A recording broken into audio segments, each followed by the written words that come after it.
What's up, everybody? Good morning or good afternoon, wherever you are. Hi, SoLow. How's it going, everyone? It's going. I see Vision. Vision said, "SoLow, please teach me how to rotate." Boolin's here. Yeah, What's up, Boolin? How you doing, Sarv? oh, what's Thank you going for the on, lurk. Boolin? Hi, Leaf. Booly Welcome boy? in. What's up, Pan? How you doing? I see Pan. Bronky's here. Hi, Bronky. Hi, everyone. What's going on, Oh my. Bronky Kong? How's the sound? Can you guys hear SoLow? Okay. Not too loud, am I? I know I'm a loud person.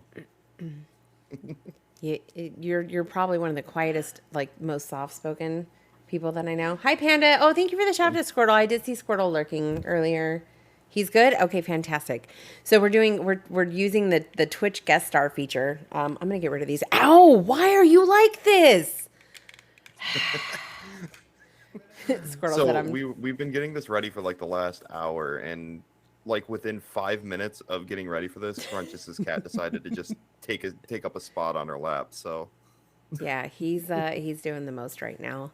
All right. So welcome to Unite for Noobs, guys. This is our premiere episode. I'm both really nervous and really excited. Most of you guys know my co-host here today, SoLow TV. So what we're gonna do today is we have, if you guys see, and on the screen we have topics for today's lesson that we will be addressing, and SoLow has graciously put together a lesson plan for us, and some resources. So what we're gonna do is we just got pre-roll ads. I hate the ads. I hate them so much. I have to figure oh that out. no, I'm pre-rolls sorry. are so bad. Okay. They've gotten worse. They really have. And I could have sworn that I turned the pre-roll off. Like I'm supposed to have scheduled ad breaks so that I know when they're coming, and like they're getting worse. So I don't know what I did. I apologize. I will fix them before tomorrow. But yeah, so what we're gonna do is we have a lesson plan outlined for you guys that we will be going over these specific topics. If you would like to ask a question, and we encourage chat to ask a question as we are going along, there is a chat command enabled. If you use !question, it will put you into a queue. And we will address the people waiting in the game queue, and then you will have the ability to ask your question. Just because we want to make sure that we not only address the topics that we have outlined, but also make sure that we get to everybody's questions. So, and then I'm going to toss this over to SoLow so he can kind of go over in general what we're talking about today. But I also want to make sure that he has an opportunity to plug his coaching and his YouTube series, that will tie in with what we're doing today. Hi, Rayla. Welcome in. Hi, Felix. All right, everyone. I am SoLow TV, and yeah, we are going to be talking about attackers versus special attackers, held items. Because right now in the Unite community, with the most recent update, most recent big change update, you can now see your um, your team's held items, and it's become kind of a thing to flame people that have bad builds. So we're here to kind of save you from being that person. Yes. So and truth but be yeah, told, that's truth be told, oh I asked SoLow to do this with me because the new update allows you to see what your teammates' held items are. And y'all know Twitter is ruthless in these streets. And we started with calling out people's win rates, and then we were using Unite API to kind of dox people when we were having bad rando games. And now all of a sudden the trend is highlighting those running leftovers, an assault vest, and Rocky helmet. yeah. So, considering that I'm one of these people, I don't consider myself to be a veteran of the game, but I'm not a noob either. There's a lot of the fundamentals that I don't understand, and I'm about to be that cringe rando. Like, I'm just trying to prevent this outright, and I have questions. So, I asked SoLow to come in and bring his expertise because I know one of two things. One, I don't want to get flamed on Twitter. Okay, I have a brand to protect. And two, I wanted to give a platform or an educational space for people to come and learn a little bit more about the fundamentals, so that it's one less bad rando in the solo queue pool. So you're welcome.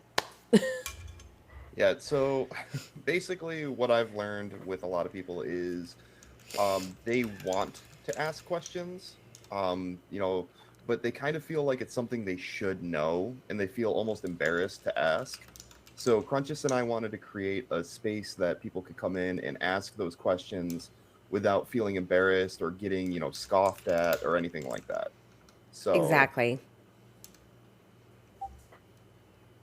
Sorry, but I'm making sure everybody in the chat gets their shout outs. oh, everybody needs the shout outs, I know. absolutely. I did turn off the clip player though, just because we will be using this for educational purposes. But SoLow, tell me a little bit about what else we're offering in connection with Unite for Noobs. Not just this stream where you guys can interact with us in real time, but SoLow's got a couple of extra offerings for those who would like to extend their educational experience in this forum. So I'm going to let him plug those real quick. Yep, I have a ongoing YouTube series that I have picked back up that is called Beginner to Master.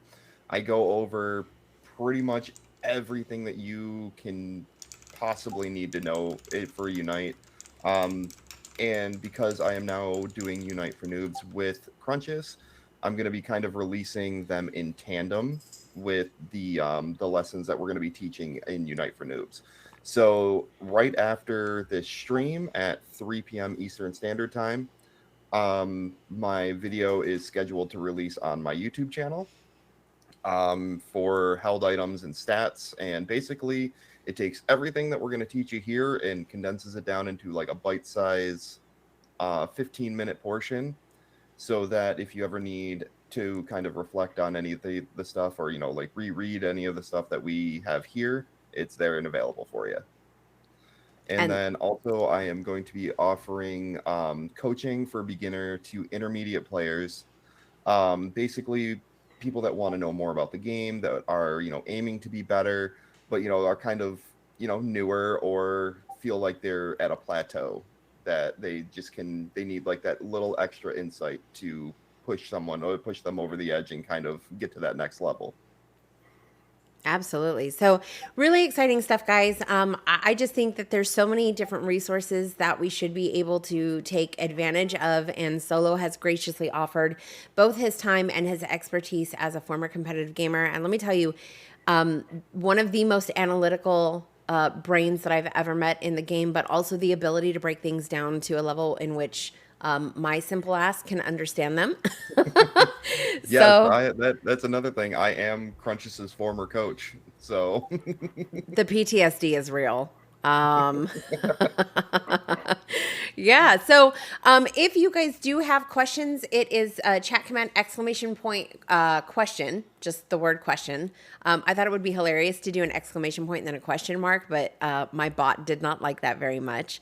So you guys can feel free to utilize that command. And then if you want more information on SoLow's coaching, it's also exclamation point coaching, and it will give you his information there. So without further ado, we are going to get into the topics today. I will try and address chat as much as I can. I see people coming in and I'm getting really excited because I see Joey's here and Fo50's here. So I'm going to try and be as interactive with chat as I possibly can. But I also want to make sure that we're staying true to staying on point here. Hi, Rixel. There's my other coach that gave me PTSD. Shit. Okay, good. So let me not fuck this up. But also, a lot of the questions that will be asked here, a lot of the topics that we're going to be covering are questions that I had as a developing competitive gamer as well, and maybe still have. Just some basic understandings of various functions of the game that the Unite tutorial does not lend itself to. So today we are going to be covering topics that, as you can see, are very attacker driven. How weird. I'm an attacker main. well, it doesn't just touch on attackers. It actually goes over the entire roster pretty much. So what we're going to be doing is breaking down how stats work in Pokemon Unite compared to the mainline games. So if what I've realized is that like you have your pro players that are former MOBA players that played Smite, League of Legends, Heroes of the Storm, things like that. But a lot of people that play Unite, they play it because it's a Pokemon game. Like it's their first MOBA. They've never done it. They've never like played anything like this before. So the only experiences that they have to draw on are the previous Pokemon games that they played. And for somebody that's only played the mainline Pokemon games, the way that stats work is massively different. So the screenshot that we got here is a screenshot of a stat breakdown in Pokemon Violet.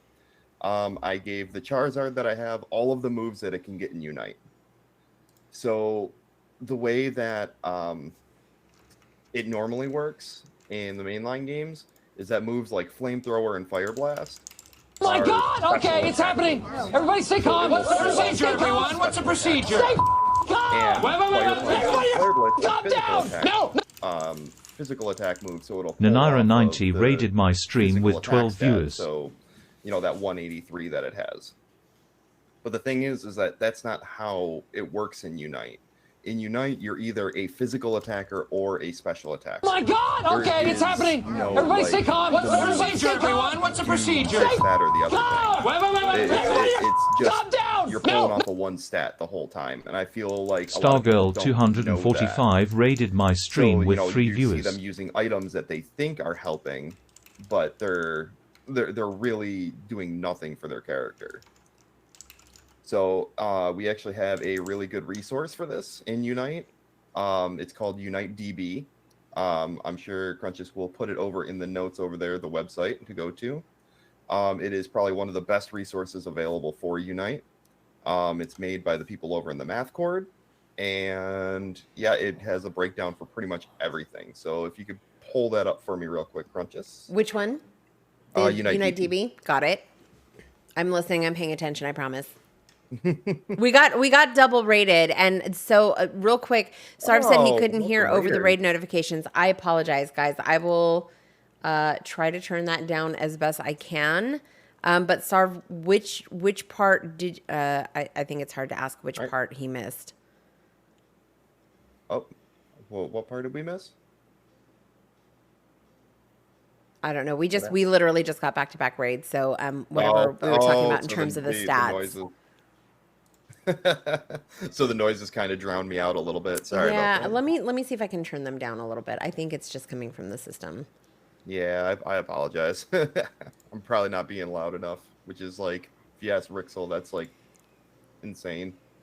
Okay, so we're on Unite DB. So I'm saying that he's saying that the items and stats don't work the same way on VGC and Unite. No one really missed anything there. And also, I should point out, again, that whatever we covered today, SoLow is putting a deep dive extensive video on his YouTube. So if you guys miss anything due to raids and whatnot, you'll be able to access it through his videos on YouTube. I'll have the link to that near the end of the stream, and we'll kind of put it out there for everyone. So you could click on Charizard for me. Got it. So we'll just stick to Charizard.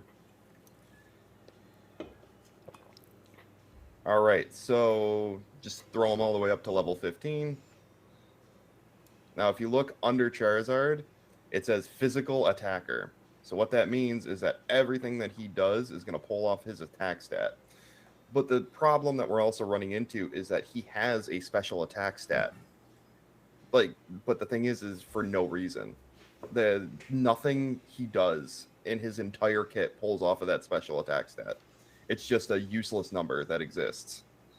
So if you go over to his moves, if you up at the top, it should say, stats, moves. Oh, abilities. Sorry. All the way up at the top. Next to builds. Got it. Right there. All right. This is all of the damage calculations for Charizard. So if you look, his basic attacks pull off of his attack stat. Flame Burst pulls off of his attack stat. And if you go down to Flamethrower, which in Pokemon VGC, this is something that would normally pull off of the special attack stat, but it still pulls off of the attack stat for Charizard in Unite. So there's a certain disconnect for, players that are coming from just a Pokemon background that, they're like, oh, well, I'm going to play Charizard. I'm going to use Flamethrower, Fire Blast. Those are special attack moves. So I'm going to use choice specs on Charizard. That makes sense in my head. And with that line of logic, it does make sense, but that's not how the game works. So basically, what we're gonna be doing is we're gonna be breaking down what items work on attackers versus special attackers, and and after that we're gonna break down what Pokemon are physical attackers and what Pokemon are special attackers. So if you flip over to the game and pull up the Pokemon menu, Okie that would dokie. be. I know how to do this. We practiced this. Okay, let me turn the game on real quick. You're good. So just to kind of touch base on that, when we're looking at Pokemon Unite specifically, you are looking for the fact that Charizard, regardless of the fact that his moves have a special attack stat, you are looking at the fact that in this game he is classified as a special attacker, or not a physical attacker. And so that's really where we're focusing, right? So regardless of what the moveset says that it's pulling from, regardless of whether or not it has a specific stat, you are going to be focusing on what the game has classified that particular mon to fall into, correct? Right. So because Charizard says that it is a physical attacker, it is, no matter what it does, it's going to pull off of its physical attack stat. So that is going to be the stat that is always going to be factored into damage calculation. So if you're boosting your special attack stat with, like I said, with items like choice specs, wise glasses, things like that, it's not going to do anything for you. You're basically boosting a useless stat. So so triple glasses Charizard is not a triple thing. glasses Charizard ain't it. I mean, you could try, but I heard Rixel ran it a couple times, but rip. What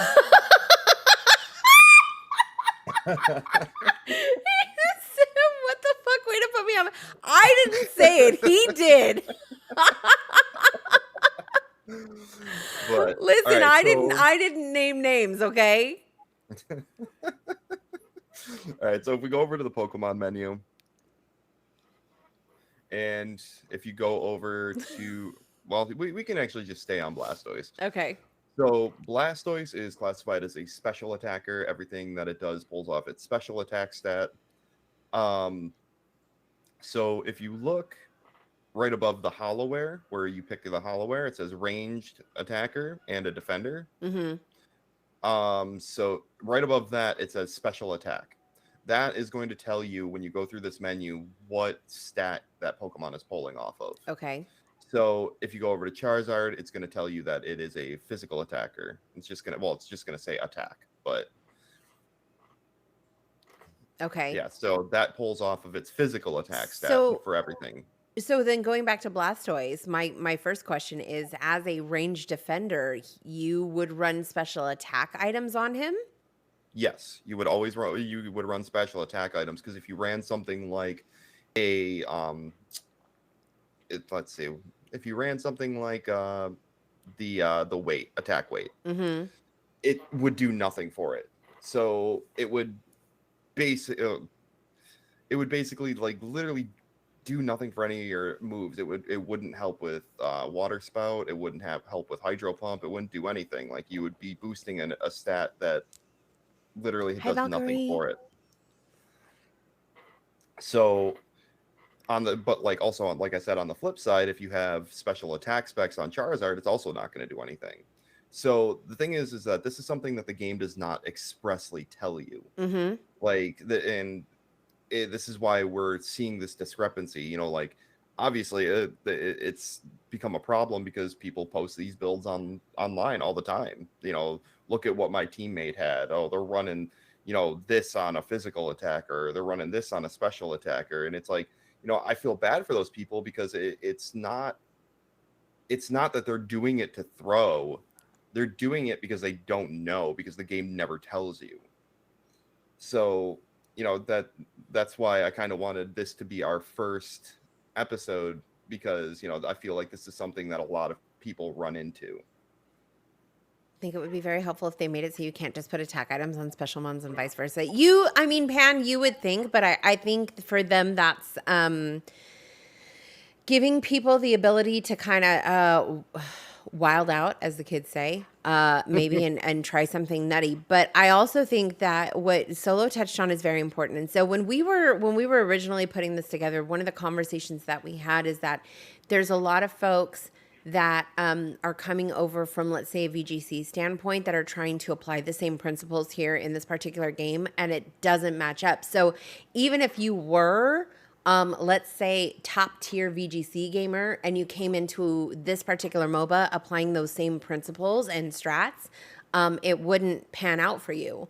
So this is like, and even today looking at Blastoise, like I didn't even think to pay attention to the fact that even as a defender, it's clearly pointing to the fact that you want to build on its special attack stats, which is why Rapid Spin Blastoise hurts so much and you can do so much damage as a defender. Is because you buff those special attack stats and just send them off into the wild. Their classification as a defender because of the I guess the CC built into their movesets. Their HP and defenses is usually what determines that. Okay. But so we also run into the problem. People that come from VGC, there's a lot of items in this game that, like transfer over, like, like Muscle Band, like almost every single item that's in Unite is also in VGC. But if you've played VGC, you know that an item like Leftovers is like broken in VGC. You put it on a super tanky Mon and it will keep that Mon alive through like maybe one extra hit and that could win you the game. But the thing is, in Unite, the Leftovers is useless. It's so bad.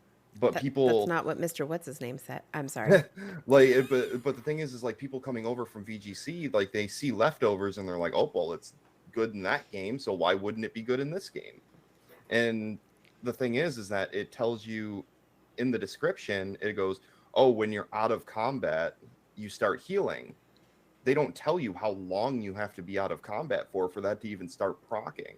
And what constitutes as combat. If you're attacking Wild Farm, you're in combat. So if you're farming, like, you're not going to be getting any benefit off of it. So like that's the whole thing is like, they see these items and they're like, oh, well, it works in this. Why wouldn't it work in this? Mm-hmm. And that's not how Unite is set up. I apologize. There is not a fun Fearless Femme Fatale 5-stack going on right now. But just in case you guys wanted some amazing female Unite gamers to follow, there you go. Let me turn that off real quick. Yikes. I do stream stuff often. You can tell.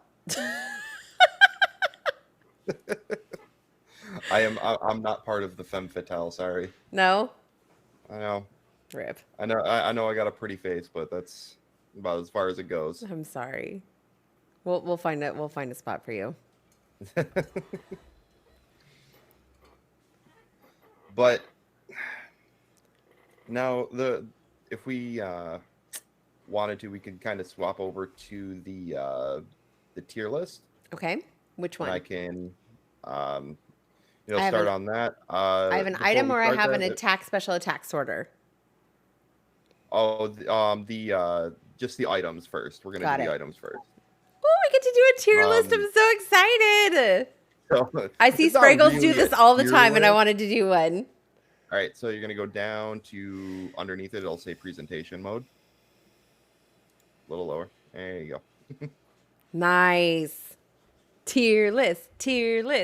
All right. But before I go into this, I would, if anyone has any like questions before we get into this, because I'm going to kind of rapid fire it so that like we don't sit here and drone on and on about one item. Can I just point out, like, of all the tier lists I've seen, by far the professionalism that has gone into this particular tier list, just so you guys know, the scale in which we are working with goes from physical attack items. You can get rid of that last one. They like forced me to make it the D tier. You can just kind of get rid of that. So we have physical attack items, special attack items, both, and my personal favorite, Dookie Shoes items. That is a technical Pokemon Unite term. Okay? That is, learn it, embrace it. That is my technical term. if you use these items, they are dookie shoes. Dookie They do shoes, nothing as for opposed you. to dog water. Dookie shoes is better than dog water. Got it. Barry knows the dookie shoes. Let's go. All right. So we're just gonna kind of go down the line here. Aos cookie, Okay. right at the beginning, can be used on anyone. Doesn't matter. It's a defensive item. It's used to boost your HP, and so that can be used justifiably on anyone. Doesn't mean it's good on everyone, but it can be used and you're not throwing. Assault vest, same thing. It can be used on anyone. It's a defensive item. Not a very good item in blind pick, but it has a little bit more of a niche when you're doing draft mode. So when you play draft mode, like you can see if they are special attack or not. So, you know, because what assault vest does is it makes a whoa, it got really big. I'm trying to make it big enough so people can see it. Yeah. There we go. So what assault vest does is that it gives you a shield that negates a certain percentage, or not certain percentage, a certain amount of special attack damage. So the thing is, if you're playing blind pick, like if you're just queuing up in the ladder and playing blindly, you're not going to know who you're going up against. So you could put assault vest on and go up against 5 physical attackers, and then you have an item that's doing nothing. Mm-hmm. But in draft mode, you can tell, oh, they picked a bunch of special attackers. Assault vest makes sense. So it's not as much of a dookie shoes item as it used to be. Attack weight, physical attack. There is no other Pokemon that you should be putting this on other than physical attackers. And attack weight is a stacking item, correct? Yes, attack weight is a stacking item. What it does is that every time you score, it gives you an attack boost up to 6 times. Let's see here. Buddy Barrier, that is for anyone. Anyone can use Buddy Barrier. It's mostly useful on defenders and supports, but anyone can use it. I'm just kidding. Choice specs. Yep, leftovers is dookie shoes. Just get it out of the way. Okay, we'll just get it out of the way. I'm sorry. I wanted to put something in dookie shoes. I'm sorry. Leftovers is dookie shoes here. I hate to tell you, I know everybody loves making the leftovers jokes, but you know we're gonna call a spade here. It is dookie shoes. All right, choice specs, special attack item, does nothing on physical attackers. Okay. Drain Crown, dookie shoes item, don't use it. Rip. It's bad. Rixel wants to know if we're going to do physical attackers versus special attackers. Yes, we're going over that in the next segment, right? As far as like the list of special attackers versus physical attackers in Pokemon Unite. I have a separation like graph for those. Energy Amp can be used on anyone. Can I get a mod, please?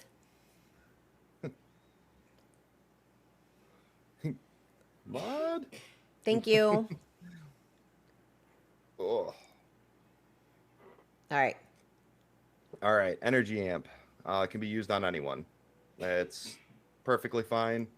If you want to get like a big burst of damage, what Energy Amp does is that when you use your Unite move, for a few seconds afterwards, you get like a huge damage boost at 21. I think at level 20, it's like a 21% damage boost. EXP share, I'm gonna say this with a caveat. EXP share can be used on anyone. Okay. It does not mean that it should be used on anyone. You mean I shouldn't run experience share Pikachu? Actually, wait, I say that joking, but I've seen it done with support Pikachu, so I'm going to shut my mouth. Okay, I used to run support Pikachu, but that is a very 5-stack specific thing, and it is very talked about through the whole team. Hold on, Anbu's asking you to do it one more time louder for the people in the cheap seats on the experience share. Experience share. Do not run experience share on your freaking jungler, please. For the love of God. No experience share Greninja in jungle.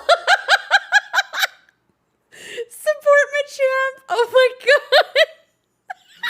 God. Y'all are wildin'. Holy. Can you not stack on your jungler, please? Yes. No stacking and no experience share on your jungler. You can stack on your jungler, but you have to understand what you're doing. Because if you stack on your jungler, you have to have a jungler that you know you're gonna win a gank with. Mm-hmm. You have to know that you're gonna win that gank. We should do a whole topic on jungling and Yeah, shot calling. I will definitely do that. Because I wanted to do. I was gonna talk to you about it later, but next episode I really wanted to do roles, like what your Oh yeah, specific no, we'll role throw it does in the topic game. list and get to it at some point. But I think for those of us who have PTSD from their prior jungle training, Yeah. Oh man, but now, like I said, my caveat is experience share goes on supports, and it can also go on tanks. It is if you're playing 5 stacks, it makes sense on a tank. If you're playing in solo queue, don't put it on your tank. It's just you can't trust the rest of your team to be ahead of you. And experience share only works if you're the lowest level player on the team. So you can use it on, like obviously Blissey, Clefable, Comfy especially, but don't use it on attackers and all-arounders and speedsters, please. Rixel says he's a fan of the 5 experience share strat. The 5 experience. Rip. Fun fact: if you run 5 experience shares, it actually turns it into a completely useless item. Like it literally doesn't do anything. We tested it. I love seeing experience share on my defenders, especially like if I'm running a squishy attacker. I love seeing experience share just because, like, let's say I'm running Espeon, it's very important for me to get to 4. But I also want, like, let's say if I have a Mamo that's going to be in lane with me. Okay, so let's say you're running freeze lane. Getting to 4 on A9 is extremely important. But you also want chunky Mamoswine to do chunky Mamoswine things. I think experience share is great. So one of the things that I've noticed in learning more about experience share and actually running with defenders who utilize experience share and how necessary it is for the evolution of both Mons as well as the leveling is you don't see a lot of experience share in solo queue. Can you kind of touch on that real quick as to why we don't see it a lot in solo queue? Okay. This is very easy explanation. In 5 stacks, or if you're playing a trio and you're laning with someone that you know and that you can communicate with, Fran, thank you for the experience follow. share is great on a defender. Experience share, it's honestly, it'll get your attacker really fed. Mm-hmm. And also, quick explanation for those of you that don't know. Rixel Pick gifted Vision 6 Fay a subscription. Rixel Pick gifted a tier 1 sub to Vision 6 Fay. They have given 8 gift subs in the channel. Also, when you take out a piece of farm, without an experience share, if you and a teammate are taking out a piece of farm, whoever gets the last hit on the piece of farm gets 70% of that experience. You get 30. So it's split. Now with experience share, if you do the same thing and they take out the experience, they take out the farm, and you're near them and you were helping take down the farm, they get 100% of that experience and you get 30. It's the only item that creates experience out of nowhere. But the thing is, it is really good to get an attacker really fed and get them a lot of experience early. I'm sorry, I kind of I'm going to backpedal here for a second. Experience share, it also works if the person with the experience share gets the last hit now. That's something that was actually fixed a little while ago. And so if you're taking farm with your lane partner, and say the Aldegos that you're laning with accidentally takes the last hit on the lane bunnies going down to lane, it doesn't matter. The only thing that they're getting over you now is the Eos energy. They still only get 30% of that experience, and you get 100% of it regardless. So it's a really good item, but the problem is that in solo queue, you can't trust your teammates to be ahead of you. There are teammates that they don't farm, they're level 9 at 3 minutes left in the match, things like that. You can't trust them to be ahead of you, and experience share only works if you're the lowest level person on the team. So instead of risking having bad teammates, a lot of people just won't run an EXP share at all. Makes sense. So, all right. So we'll move on to our next item here. I know I just kind of gave everyone a lesson in EXP share. That was my bad. I wanted the explanation on it because I love experience share now. If it's cool. If I tend to ramble a little bit, so if I start rambling, just make sure to cut me off. You're fine. We got time. All right. Floatstone. Now, technically, floatstone can be used on anyone, but it only gives you a buff to your attack stat, like the actual like passive stats that you get for it. So you're mostly going to just see it on attackers, on physical attackers. Okay. Focus band can be used on anyone. That's a that's a defensive item. It can save your butt in a really clutch situation, but it can be used by anyone. Now, muscle band, technically, once again, you can be used by anyone. It's mostly used by, like ADCs and things like that, but there are some special attackers that take really good advantage of it. Venusaur being one of them for the Giga Pedal Dance build. Yes, sir.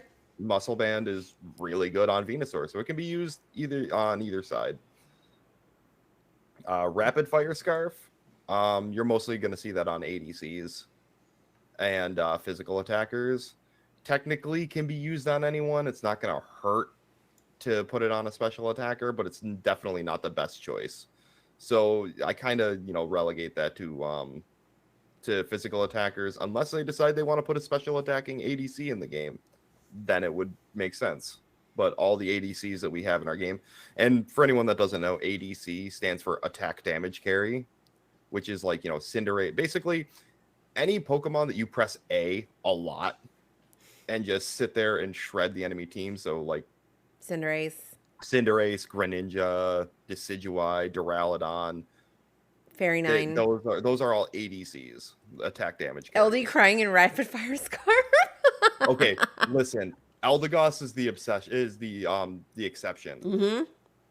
Eldegoss takes really good advantage of Rapid Fire Scarf. Also, Trick Hoopa takes advantage of Rapid Fire Scarf. But I think this also goes to Pam's earlier question about why Unite doesn't just relegate specific items to specific types of mons, is because there are the one-offs that benefit from items that you wouldn't normally run in their classification. There is like the niche that like they take advantage of it. So honestly, take Rapid Fire Scarf and just put it in the both category, because there are mons, like I said, like LD, Hoopa. Once again, Venusaur takes really good advantage of it.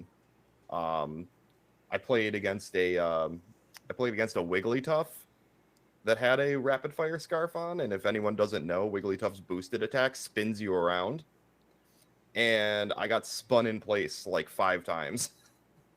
So Rat Taurus actually had a question. She wants to know, what is an ADC? What's the difference between an ADC and like Buzzwole? So, all right, so Buzzwole is a brawler. So you're up in the fight. You're going to be throwing your abilities. You're going to have everyone's aggro on you. You're going to be trying to, take them out. You're going to, with your burst abilities and things like that. Like, yes, Buzzwole is an A-presser to build his muscle gauge. But more specifically, what an ADC or an attack damage carry does is, like, when you're Cinderace, you're kind of sitting on the outside of the fight, just kind of reining in damage. So you're the person, your attack damage carries are usually really squishy. Like, they cannot take a lot of damage at all. And they sit in the back line of the fight and just rain damage in. So that's more or less what... So like Greninja? Greninja, you can sit there and press A, and then, obviously Greninja has Surf, so he goes in for executes when they're low. But would you consider, Decidueye,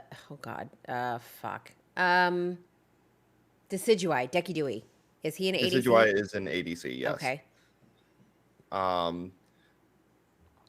there's a couple that kind of get into the like hybrid territory, depending on what up, baby? Depending on what moveset you pick. But there's because like you have Dragonite, who if you pick Hyper Beam and Dragon Dance can be considered an ADC. But if you pick Outrage and Outrage Extreme Speed or Outrage Dragon Dance, like you're an all-rounder brawler. So like you have those specific instances, but like mostly you're the ADCs are the A pressers that sit on the outside of the fight and just rain damage in. Got it. Let's see, what do we got next? Razor Claw. So Razor Claw is really good on brawlers, so like all-arounders, Machamp, things like that. Honestly, I put it more in the physical attack item. Anyone can use it, but it also ups your critical hit chance. So a lot of people don't know this, but a majority of special attackers, if not all of them, I haven't really like done the whole list of it. Majority of special attackers cannot crit with their abilities. So when Gardevoir's throwing Psychic or Future Sight or Psyshock, those can never crit. Even if you put a critical attack item on, those never crit. So putting a item on that enhances crit does nothing for it. Also, Razor Claw's effect, which is like a slowing effect, only works for melee Pokemon.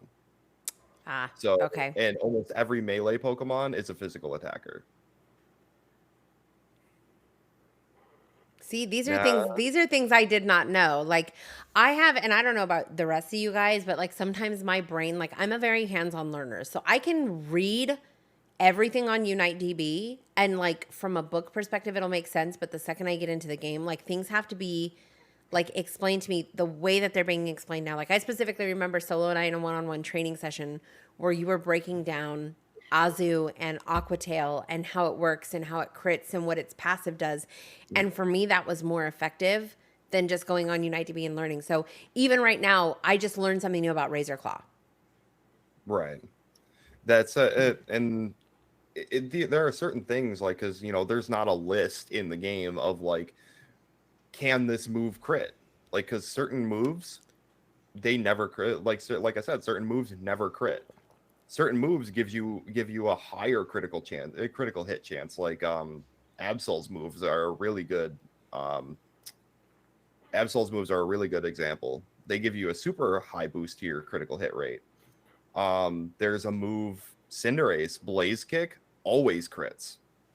Speaking of Cinderace, Squirtle wants to know, or he's asking for a friend if the slow effect would work on Mons like Cinderace.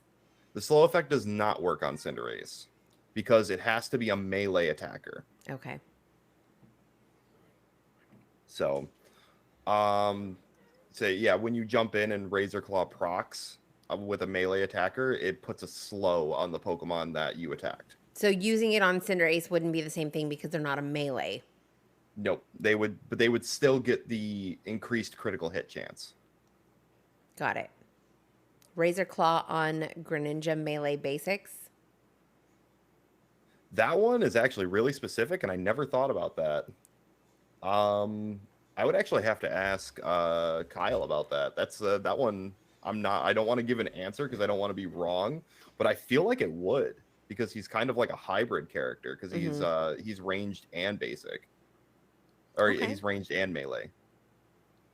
So I would be curious about that one. I would have to get back to you on that answer. I'm literally going to spend an hour in my Pokemon menu after this session and go look at everybody I've been reading wrong. Rixel says it does. Oh, okay. Also, if you look on Unite DB, it tells you any of the Pokemon's picture of abilities can crit or not as well. Nice. Would Razor Claw be a viable pick for Buzzwole? I feel like Rat's going somewhere with the Buzzwole questions. Razor Claw is a really good item on Buzzwole, but depends on what you're trying to go for. But the thing is, Buzzwole's biggest problem is that he gets kited, which if you don't know what being kited means, basically ranged attackers, like those squishy Pokemon that Buzzwole wants to get to, have a very easy time getting away from him. So if you use something like Razor Claw and you jump in and get with an ability and get basic attacks on them and slow them, they have a harder time getting away. So it's definitely not a bad item on Buzzwole. Blissey crits. Blissey does crit on its basic attacks. Yikes! I did not know that. Yep.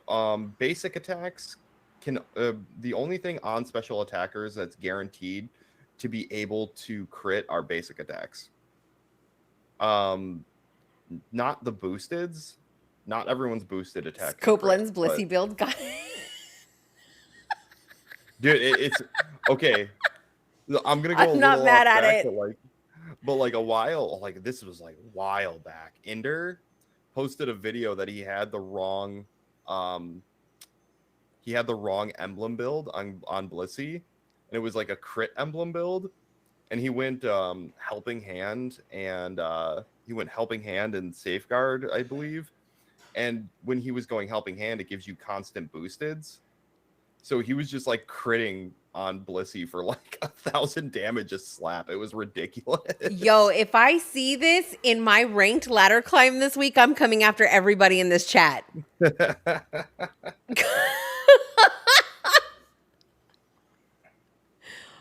But all right, we'll move on a little here. Please remember, if you have any specific questions, like things that are like really specific, just hit what is it? Exclamation point question. Yeah, and we'll put you in a queue. And there'll be a queue that we will get to when we take a break in between like the topics that we're covering. Mifu said, can confirm helping hand boosted can crit 2K. It can. I just became a support main. But all right. So moving on, Rescue Hood, one of the newest items added into the game. Rescue Hood is very, very niche.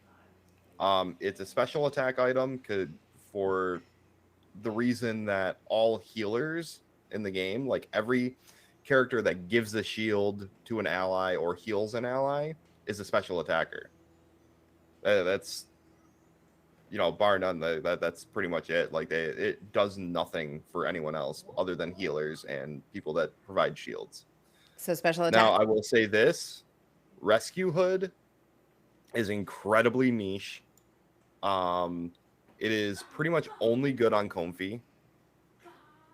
Rip. For every other Mon, there's just a better item that you can put in that slot. But that goes under special attack, right? I missed that. Yes. Okay. Yeah, that's a special attack. Got it. All right.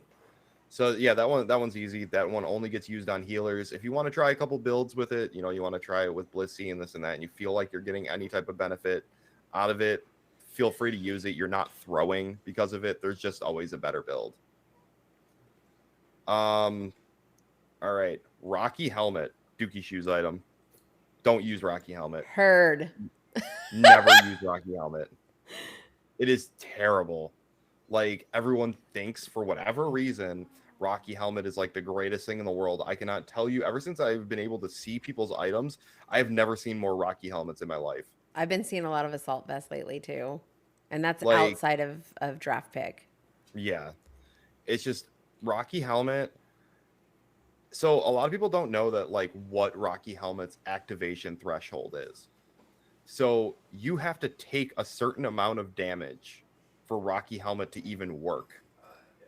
So you have to take 10% of your max HP in one hit in order for Rocky Helmet to even do anything. So, and everybody runs this on defenders. Do you know how hard it is to do 10% of a defender's health in one hit? It, like, most people go through the entire match like never even getting Rocky Helmet procced. And the thing is, the Rocky Helmet only reflects damage if they're close enough. So we have a lot of defender mains apparently in the chat that are defending the use of Rocky Helmet because of its stat boost. It is garbage. Okay. I don't care what you say. It is garbage.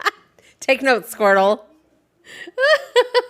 But Squirtle was saying, regardless of the proc, it gives defensive stats. Is that something that does you give could do with defensive stats. emblems, though, as opposed to using an item that would, for the most part, from what it sounds like, be unusable? What's up, Locke? Welcome in. So let's put it this way. Would you rather put a Rocky helmet on your Pokemon that gives a little bit of defense stat, but you're never going to proc the actual usage of it? Or would you just put something like Buddy Barrier on? It gives you 600 HP and you're going to use it 2 to 3 times a match. Like, it makes no sense. Like, there's no reason to use the item. Because when you look at the items, everyone like looks at the stats that it gives. And it's like, oh, it gives defense. Oh, it gives attack, and this, that, and the other thing. You should never be picking an item for those stats. Those stats are like negligible at best. You should be picking an item for the effect that it gives your mon. So if the effect of Rocky Helmet is that it reflects damage if you take 10% of your max HP in one hit, and they have to be close enough to you for it to reflect the damage, it's a bunk item. It's Dookie Shoes. It is awful. All right. I want to see the SoLow v Squirtle 1v1. I want to see this happen. We'll run it as a special. Also, as a nice little extra to that, it's always better, no matter what. And this is for defenders, anyone else. If you're thinking, I'm gonna take defense over HP, don't. It's always better to take HP over defense. Got it. Defense calculations are super weird in this game. Got it. Scope lens technically can be used by both, but I don't really like. There's very, very, very few special attackers that would really take advantage of it. Mostly used by, speedsters, people that are trying to do an insane amount of damage really fast. So here's where I'm also learning something new again. No wonder Rixel flamed me every time he saw scope lens on my A9. Okay, A9's one of the few that it works. Oh. If you're running the Aurora Dazzling Gleam, it increases because you're using basic attacks. Okay, because I was enhanced basic attacks. Okay, yeah. So it does increase your crit chance, but it's one of those things that I would rather have a rapid fire scarf than a scope lens. No, you did, Rixel, you did, but that was because I was running Blizzard Avalanche. Yeah, Blizzard Avalanche exactly. That does nothing for you. Okay. But see, I also didn't know that scope affected your basics. So again, learning a lot. Listen, you can play the game and not know jack shit about what you're doing. My assumption, right, as a noob, is I see scope lens and I think long distance shot. So obviously, like, I'm aiming for ranged move sets with that. Yeah. I wasn't trying to drag you. You did flame me over the scope lens, but that was when I was using a build it didn't apply to, friend. But yeah, it's honestly, I run scope lens on mons like Machamp and Garchomp, like because they're basic attacking so much. You want to get as many crits, and what a lot of people don't know is that there is when you have scope lens, it adds like a base level amount to the damage of your crits. So not only are you critting more often, your crits are hitting for more damage. So on mons that are like Garchomp that are rapidly attacking, or mons like Decidueye who are attacking all the time, you want to have something like that because it's literally going to just enhance the amount of damage that you're putting out. Okay. I'm learning so much today, you guys. Listen, if nobody else is getting anything out of this, we're doing this for me today. Yeah. Because now what I've noticed myself doing is, okay, so you and Rixel did a lot to train us how to look at the other team's comps to determine like who we were going to be diving, who was going to be the biggest problem for us, like estimate who you were going to see in the jungle, who was going to gank, what we were going to focus on. But now with the loading screen the way that it is, I find myself looking at my teammates' builds because is my lane partner stacking? Are they running stacking items? Are they running experience share? Like now there's a need to be aware of held items and not only how they work for your mon, but how they work for everybody else's mons too. So this is fantastic. Listen, I know I'm putting this on, but this is fantastic. Yeah, honestly, it's one of those things that like a lot of people, you know, now that you can see your teammates' held items, it's incredibly beneficial to your team, especially if you're laning with the person. You know, before there was no way to tell someone like, "Hey, I'm stacking. Like, stop picking up those like those one AOS energy on the ground. I need those." Yeah. So now they look at the person that they're laning with and they go, "Oh, they're stacking. Like, I should probably help them stack so they can be more powerful in the late game." So it's, you know, I'm not saying that every teammate's going to help you, or even any teammate's going to look at your items. Like half the people don't care, but if you get that situation where you get a teammate that looks at it and they go, "Oh, all right, I'll help them out," or "Yeah, it would make sense for me to run EXP share in their lane, you know, help them get fed." Like that's just one extra person that's going to do it for you. Let me know when you have a break for a question. I do see Vision has a question in the queue, just FYI. Go ahead. All right, Vision. I'm Vision, listening. I see your question in the queue, friend. Go for it. Wait, no, what? Oh, it's already been answered. Okay, I'm taking you out of the queue then. Fantastic. If anybody else has very directed questions that you would like to ask, !question, and we will put you in the queue. It was about the Crypt Blissey. Got it. Thank you. Thank you, Vision. All right. Oh, all right. Next is Score Shield. It can be used on anyone, honestly. It's a defensive item. It helps you score. It's not the best item that you can use, but you can use it on anyone. You know, you're going to see people that run Score Shield on the weirdest Pokemon, and, you know, there's not really much you're going to be able to do about it, but it's not specifically for physical or special attackers. Shell Bell. Now, I'm going to say this. Shell Bell can be run on anyone. It should be run on special attackers. So are we going with the can or the should? Honestly, put it on special attackers. I don't know one physical attacker that I would run Shell Bell on. Got it. It's a special attack item. It ups your special attack. It gives you cooldown reduction, which most special attackers are mages. They need to have their cooldowns up as quickly as humanly possible. And the actual effect of of Shell Bell is that it gives you a little bit of health back every 6 seconds. Hi, how are you? It gives you a little bit of health back based on the damage that you do with your ability. Rose, thank you so much for the follow. Welcome in. So, honestly, it's unless they release a mon that it makes sense to put it on as a physical attacker, it's a special attack item. Got it. All right. Slick Spoon, another new item. That is a special attack item. There is not one. It only works on special attack. The whole thing of the item is that it takes your special attack and ignores part of their defenses. Like, so when your special attack hits their mon, it partially ignores their defense. So if you have a physical attacker with Slick Spoon on, it's doing nothing. Okay. All right, and let's see, special attack specs. That's a given. It literally is in the name. Special attack specs. And that is also a stacking item, correct? Yeah, special attack specs is the special attacker version of attack weight. Got it.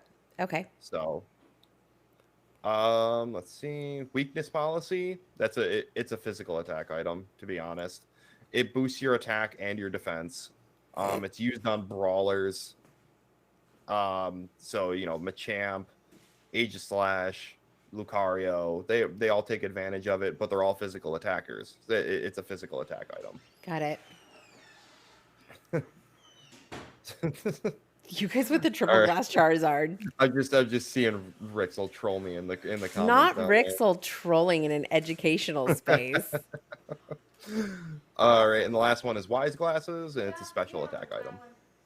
There's no reason that you should run Wise Glasses on anything other than special attackers. So I will take, for those of you who are here, I will take a screenshot of this particular tier list on the held items, and I will post it under the Pokemon Unite section in my Discord.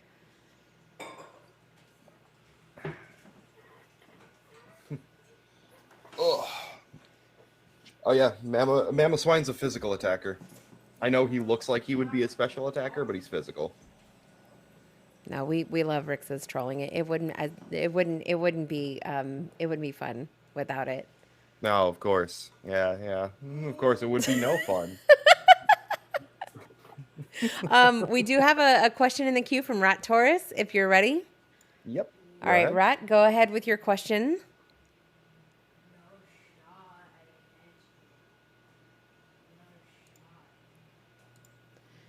It's in regards to earlier, but why would I not use Hood on Eldegoss for her shields plus extra heals? Okay. It's because of Eldegoss's scaling. It's more beneficial to use something like special attack specs because it outscales the benefit that you would get from Rescue Hood. So basically, if you have Rescue Hood that's doing a 20% increase and you have a fully stacked special attack specs with the special attack that you get from it passively being an item in your inventory, then you actually get more heals out of the special attack specs, more heals and shields out of the special attack specs. What if someone's not comfortable with special attack specs? Like me, for example, I don't stack to save my life. What if you're not comfortable with the special attack specs? All right, yeah, for people that are, like a little worrisome about stacking, that's, it's a tough thing that you have to manage because if you don't get fully stacked or at least near fully stacked, you're not really doing much for yourself. There are games that I've had that they completely box you out and you only get like 3 stacks. And it's like your item isn't as efficient as it could have been. Yo, Oblivion in the chat. Hello? Oblivion in the chat. Let's go. Welcome in, friend. Hood is worse than Wise Glasses too. Hood is basically special attack Drain Crown. Ooh. Yeah, it honestly, like I said, Rescue Hood is really niche. Like, Comfy is the only one that it, really even makes sense on. But everything else, like I said, you would be better off running special attack specs or Wise Glasses. Okay. So Wise Glasses if you're not comfortable with special attack specs then. Yeah, if you're not comfortable with special attack specs, defaulting to Wise Glasses is never a bad thing. Okay. Got it. Noted. Any other questions in the chat before we move on? Yeah, choice specs is another one that you can kind of swap in and out, but most special attack mons will be running choice specs anyways. It's just a really strong item. Sarv said, and I queue into a Drain Crown Cinder. You guys did this. Drain Crown is refer to the tier list. Dookie Shoes items. Refer to the tier list. We did not do this. We are trying to prevent this. Dookie item is awful. All right, SoLow. What's our next resource? Are we going into? Are we staying on this topic? What are we doing, friend? As long as we got all of the questions cleaned up, we can swap over to our Pokemon graph that we have, our separation graph. This one here? Let's see. Yes. All right. So what I need from you is on the left side, just write physical attacker, and on the right side, write special attacker, where it says add text. Okay, let me. Because for whatever reason, I don't know why, every time I exit out of it, it just gets rid of it. I'm trying to. Hold on, we will figure this out. This is first one, guys. Okay, so on the left, we're writing physical attacker.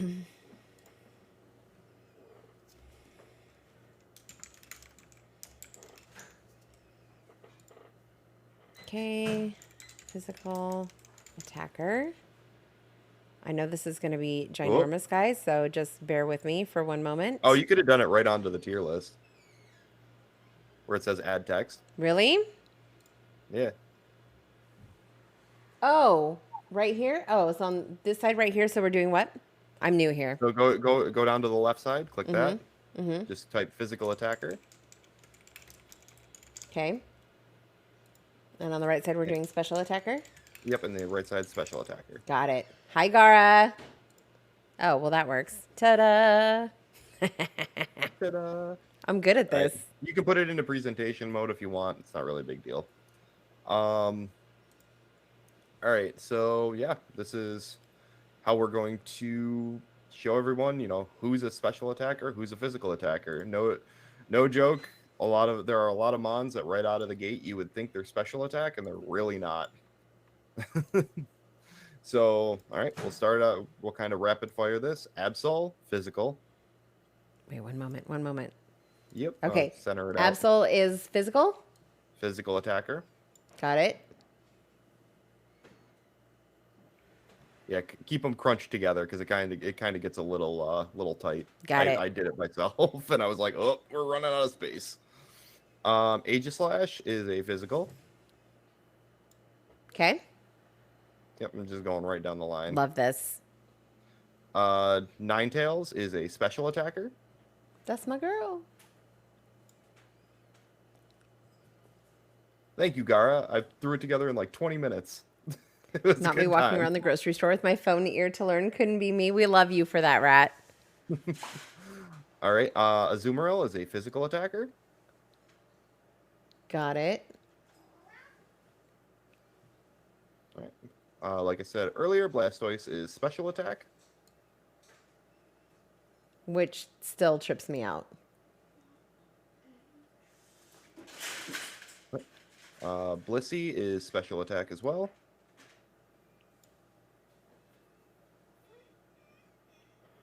Buzzwole is physical. If you thought Buzzwole was a special attacker, I don't know how to help you.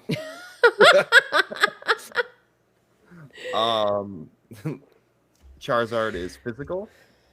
And that's the one that a lot of people get tripped up on because the way that he is built in VGC a lot of the time is as a special attacker. So everyone thinks that that's what he falls under, but he's not. He's a physical attacker. Cinderace is physical. Char triple glasses. Get out of here. Clefable is special. Comfey is also special.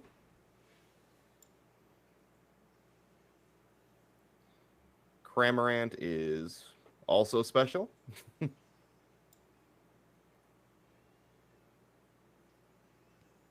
Crustle is a physical attacker.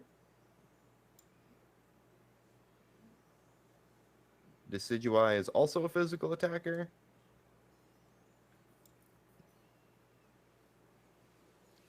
Cram God's in the chat. I wish. I love Cram. I love playing Cram. Like one of my favorite mons to play. I'm not the best at him. Like he's not one of my best mons to play, but I love playing Cram. Delphox is a special attacker.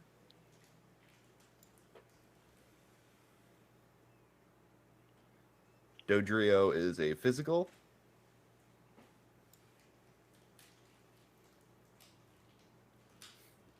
Dragapult is a physical attacker. Oh yeah, Dragapult's another one. Is an ADC. Is an attack damage carry. I always forget like Dragapult exists. Dragonite is a physical attacker.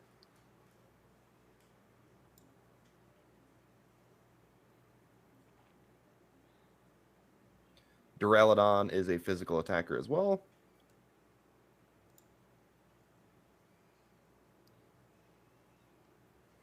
Eldegoss is a special attacker.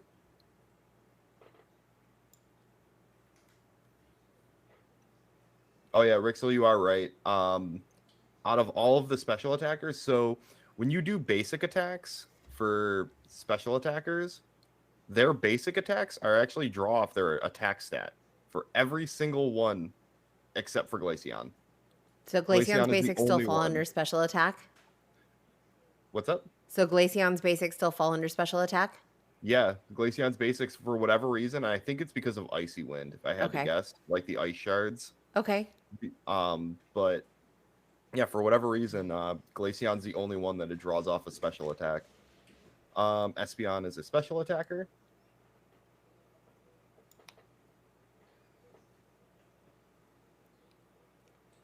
Garchomp is a physical attacker.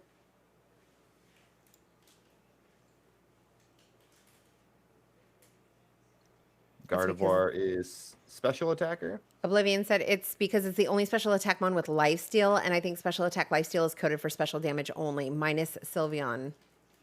Oh, that actually makes a lot of sense. That makes a lot of sense. Oh my god. Thank you, Oblivion. Okay, Guardy special attack? I didn't even think about that. You said Guardy special attack? Yeah, Guardy special attacker. Got it. Gengar is the only special attacker speedster. We love that. Glaceon is special attack, like we said.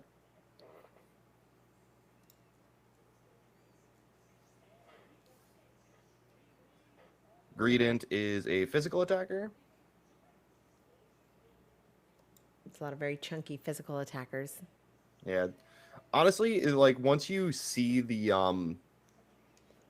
once you see the physical attackers side by side to the special attackers, and you kind of look through them, you start to notice like a pattern of how those mons specifically play.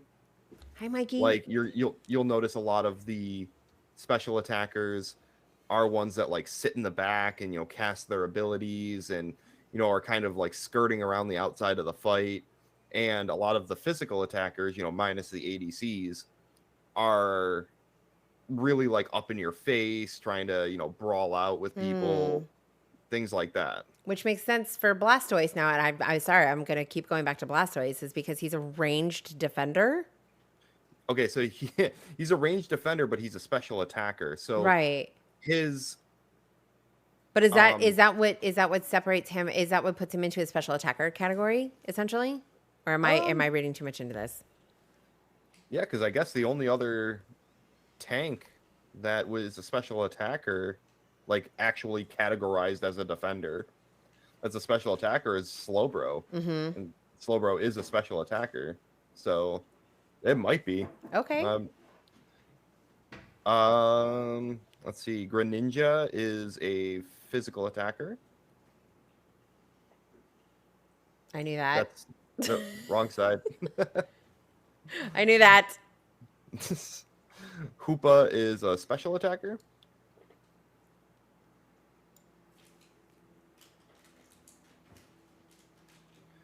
All right, and the next three, Lucario, Machamp, and Mamoswine, are all physical attackers. Look at this big chunky boy right here. Woo. And then the next three after that, Mew, Mime, and Pikachu, are all special attack.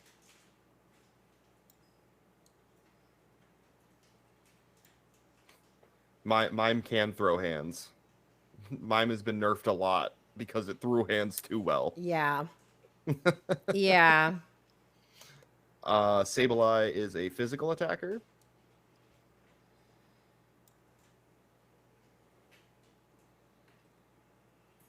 Both Scyther and Scizor are physical attackers.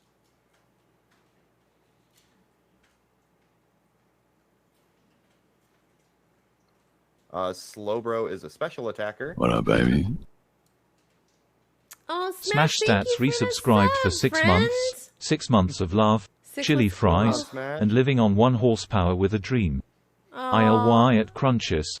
Here to learn from the best. Not Smash making me cry right now. Hello.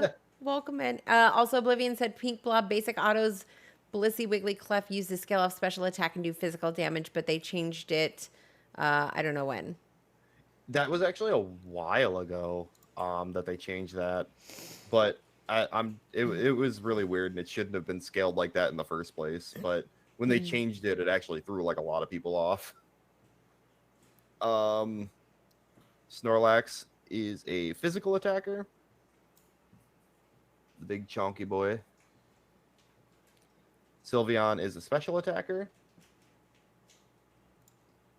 Yeah, I think it was when they split the damage types visibly Oblivion. Interesting. Okay. You know how like everything used to just be red, and then they changed it so now special attack damage shows up as purple and physical attack damage shows up as red. I think that's when they split it. Oh, God, I'm learning so much today. Holy, it's so much more than just loading into this game and button mashing. This is good stuff. There is a lot to this game that like a lot of people just don't look into, and it would really help them a lot. Like, and it's but there are also things that like you wouldn't even think to look at, like, so you know that's why we're here. Talonflame is a physical attacker. Okay. Oh, we got a lot of physical attackers in a row here. Trevenant, Serena, Tyranitar, and Urshifu are all physical attackers. Yeah. lot of chunky boys in there. Venusaur is a special attacker.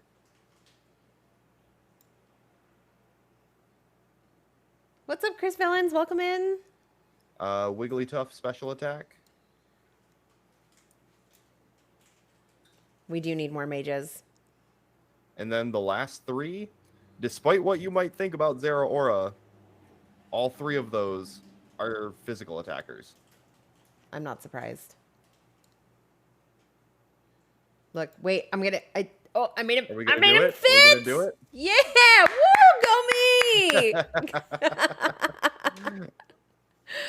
But yeah, that's how it all shakes out. Honestly, I agree. We do need more mages. I think a lot of if you look, the physical attacker category is just really kind of scrunched in there, stacked. And but the thing is, if you look back to our previous list when we were doing the items, there are more special attack specific items. So we are you kind of, you know, little give and take. So, and again, with this for you guys, I will take a screenshot of this right here also and put it in the Pokemon Unite category of my Discord. So if you guys want access to that. And then again, you know, this information will be available extensively on the Beginners to Masters series on SoLow's YouTube as well. Yep, I actually have both of these exact the tier list and the attacker, special attacker graphs in the video as well. Hi, AJ. Link to the YouTube. Did we put a link to the YouTube in here? Did we? Wait, let me see. Oh boy. Yeah, we haven't been upkeeping our notes. Yeah. So that right there is SoLow's Twitter information, which also has a link to your YouTube, right? Correct? Or do you want to drop a link to it in the chat? See if you can. If not, just send it to me and I'll link it in the chat. Yeah, let's see. We need a math cord representative on this. Okay, but SoLow also gets a lot of his information from Kyle.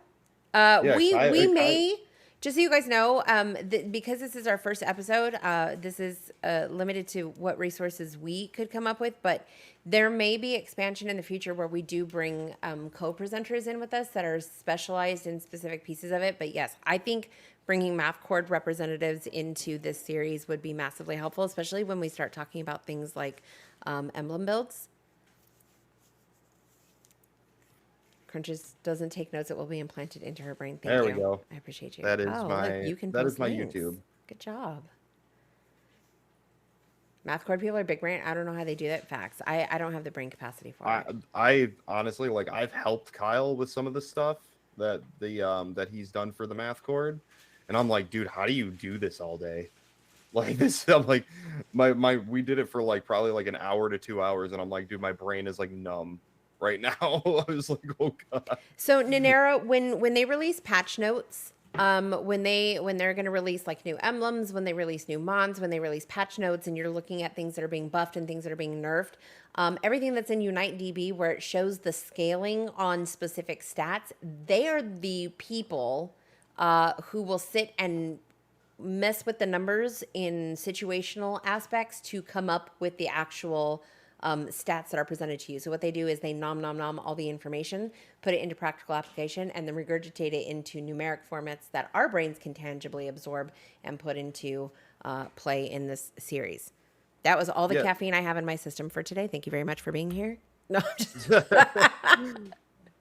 If you want to, I can do like a quick explanation. If you want to bring up Unite DB again, I can literally just like go over real quick like what their breakdowns are. Yeah, let me minimize this so we can get the whole experience in here. All right. I don't think you guys need to see everything I have going on here. I was about to say you can just make that particular like those like zoom it in, make it a little bigger, so you can actually see like the equations and stuff like that. Okay, let's do that. So I'll make it just the content we're looking at, make it as big as I possibly can. Yep. Sorry guys, it looks really weird. I apologize, but here you go. All right. So I'm gonna bring up Unite DB on my side. If you look at Flamethrower, where it says 132% of your attack stat plus 6 times what your level is plus 145. That is the equation. Every time that you cast Flamethrower, that is the equation that it uses to figure out what the damage is. And then, once you're past level 11, you get Flamethrower Plus. It does 156% of your attack stat. So if you're at level 15, your attack stat is 463. So it does 156% attack of 463. And then adds 7 times what your level is. So it would be times 15 plus 170. Now, for people that really, really don't want to figure that out and are like, okay, well, how much damage does it do? When you come onto Unite DB, if you go right next to the damage number where it has the little I next to the damage, and you click that, it'll flip it over and it'll show you exactly how much damage you do every time you cast the Flamethrower. At that level. So if you scale back the levels too, the numbers will change based on what you're seeing at any particular level. So when you hear people in game calling out that they're looking for a particular level, it's because that's where these numbers start to scale. They get what's called their power boosts or power spikes. So that's essentially what they're looking for, is you can see how the numbers start escalating based on your levels. So it's very important when Mons get to a particular level. First thing you're looking for is your first evolutionary move, your second evolutionary move, then your Unite move, and then after that it's your power scaling. Yeah. So especially for Pokemon that are carries, like, Charizard can be classified as a carry. Cinderace is classified as a carry. You want them to get those levels. You want them to be the highest level person on your team, because when you get to level 14, level 15, those attack scalings, like your attack stats and the scalings that you get off of the power spikes, are going to change your team fights. Like, they're going to, that could be the make or break point of whether you win the Rayquaza team fight or not. So, when you see your jungler like hyper farming, trying to get to level 15 or trying to get to level 14 or whatever the max that they can get for that match is, that's why. Yeah. So particular mons, like you'll hear, most attackers when they're getting ready to go into raid, they're looking for at least 13. They at least want 13 because that's their second power spike on their moves. Yep. So for Charizard, if you go down to, Fire Blast, where it says level 13, it says, if you scroll down to Fire Blast, it's level 13. It increases the damage of Fire Blast because you get Fire Blast Plus. So now you're going from 150% of the damage scaling to now you do 161% of your attack stat. So at level 15, that's a difference of about 100 damage. Now, if you don't have that, and you're watching the enemy carry get away on 1 HP because you didn't have that little extra amount of damage, that's a power spike you missed out on. Mm-hmm. So Rat actually had a good question. She said, so is it better to let those carries get the loss of the farm rather than the others getting ults? So it is, first and foremost, it is important for everybody to have their ult at Rayquaza. Mm-hmm. Like, having your ult for Rayquaza should always be your goal, which is why in a match, most Mons past the 3 minute and 30-second mark. Most Mons. There are certain ones like Delphox that have a really low cooldown on their Unite, but most Mons, you do not want to ult past 3:30 because you will not have your ult up for Rayquaza.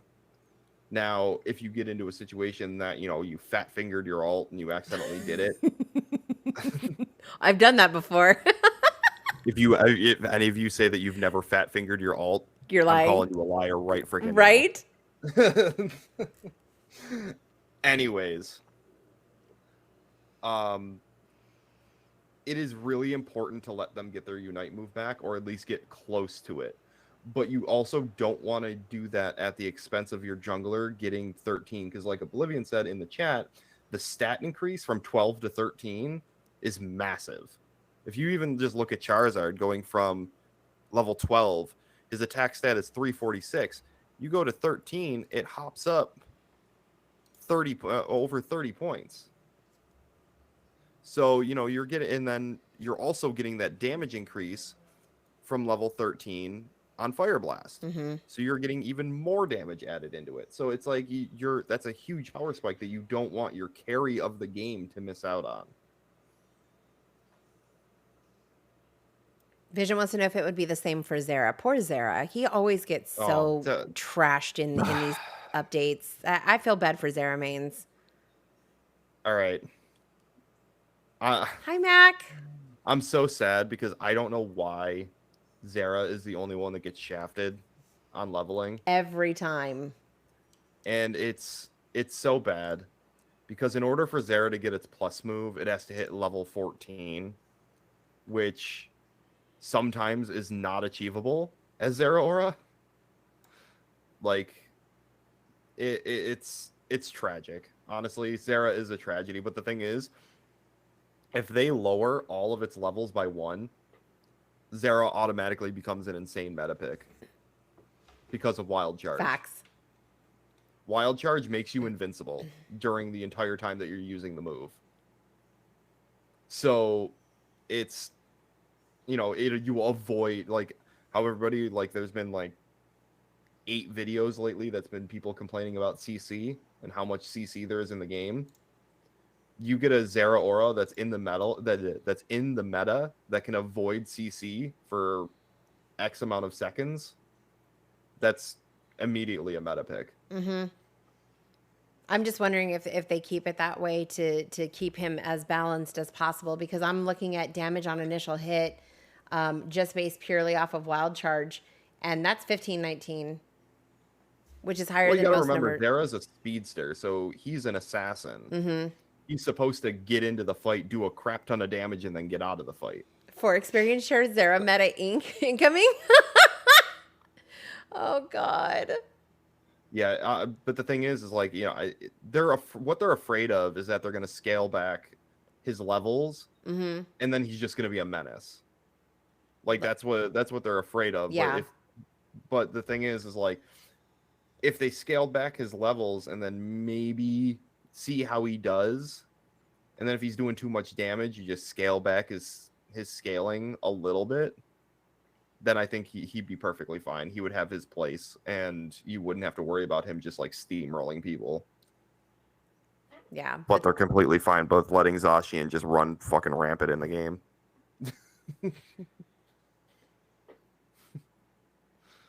Oh. Zera needs All better right. love. I agree. Zera and Pikachu being overlooked in every patch, although Pikachu actually saw some love with the spell vamp at level 9. whereas Zera has just kind of been left essentially for dead in the meta. And I think the reason that they're really not paying attention to it is because they know how broken it is at level 14, and rather than trying to fix two aspects simultaneously to make it viable in the current meta, they're just releasing things that are going to bring in revenue at this point because and it's a free-to-play see, game. the thing is that Zera, if you look at what Wild Charge Plus does, instead of like, so for most of the game, Wild Charge is a single target move that you turn invincible and basically just do a crap ton of damage to one target. Once you hit Wild Charge Plus, you can hit multiple people with an invincible move. It's annoying. It's annoying to get taken out by a Zera because you can't see it and you can't stop it. Yeah. So I think that's what they're really worried about, is if they scale that back, like, hey, you can get Wild Charge Plus at 13, which for most carries, hitting 13 by Rayquaza is like, pretty much a shoo-in. Right. Now you have this thing that's going to run into the Rayquaza fight, and if you have its passive all the way charged up, which is Volt Absorb, you just stay in Wild Charge forever. I just feel like whenever Unite is ready to troll, they're at a space where they're comfortable, like let's say after Worlds maybe, and they decide they want to be petty about it, is to give the people what they're asking for. There's such an outcry to, give Zera some love, scale back the moves, and then set it free, and let's see how many of us complain that it's too OP. Well, yeah, but that's the thing is like, the thing is if you're gonna do that, you have to monitor it. Like, hey, we're gonna do this thing that we've been kind of a little weary about doing, but we're gonna like let it into the wild, see what it does. If all of a sudden we're seeing people complain that Zera's steamrolling games, we emergency nerf it, and right. Then we do it. You know what I mean? Like. But they have to do it in a period when they're not getting ready to release 5 Mons back to back. That's the problem. Homeboy's already 6 and 8 for move upgrades. Yeah. When will this be live to rewatch? I missed the beginning. I want to watch it. So the VODs are available immediately on my channel afterwards, although we did have a couple of back-to-back raids that apparently the notifications were a little bit high, and some of the information in terms of the stats portion of it was missed. However, so if you want to watch the VOD, that will be available on my channel immediately after today's stream.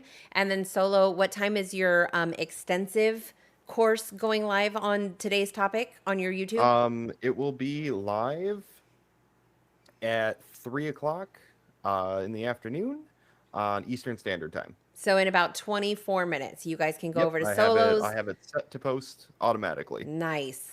So yeah, so we will be wrapping up here this session shortly, unless welcome in Weeb, how you doing? So SoLow's YouTube channel will be hosting his Beginners to Masters series. So if you go over to his YouTube channel, you will find the extensive deep dive on this topic there. This particular session that you're watching currently live will be available on the VOD on my channel. Hi, how are you? Weeb, thank you so much for the follow. Welcome in. So we'll stick around. SoLow, was there anything else that we still needed to cover? Do we want to just open this up to general Q&A and discussion? Yep, I'm ready for the Q&A. Let's go. Thank you, Nadera, for putting the YouTube channel in there. Yeah, so make sure you guys go over and subscribe to SoLow, because we will be doing these series bi-weekly on Sundays. And then every Sunday that we do a live series, SoLow will be presenting a video in supplement doing a very deep dive into the topic, so you guys can watch and pause and go back and rewatch and take notes. But what helps us here is your guys' participation in asking questions, because it gives us, kind of things that we need to look into and delve into a little bit.